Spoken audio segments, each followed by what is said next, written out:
din naman nakalagay na yung mga puta, yung mga pagpapakit ng malalaki. Pero sa kanya, kasi hindi naman ako malakad, pero ganda kasi ng kanyang color.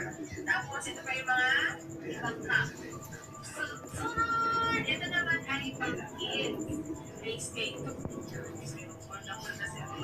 Maganda namin. First time niya nakita.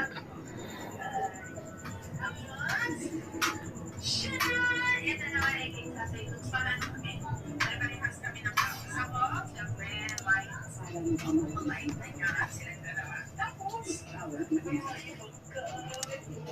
siya. Ang ganda-ganda niya. Hindi niya masyadong naaamoy.